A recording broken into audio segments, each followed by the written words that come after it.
ये super power trimmer machine है, खराब हुआ है। देखिए इसको किस प्रकार रिपेयर करते हैं खोल के।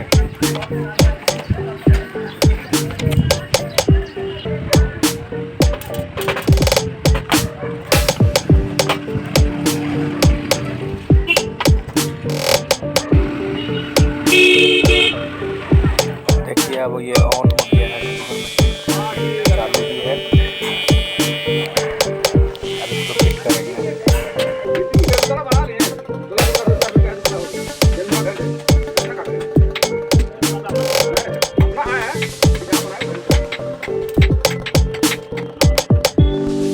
अपना बना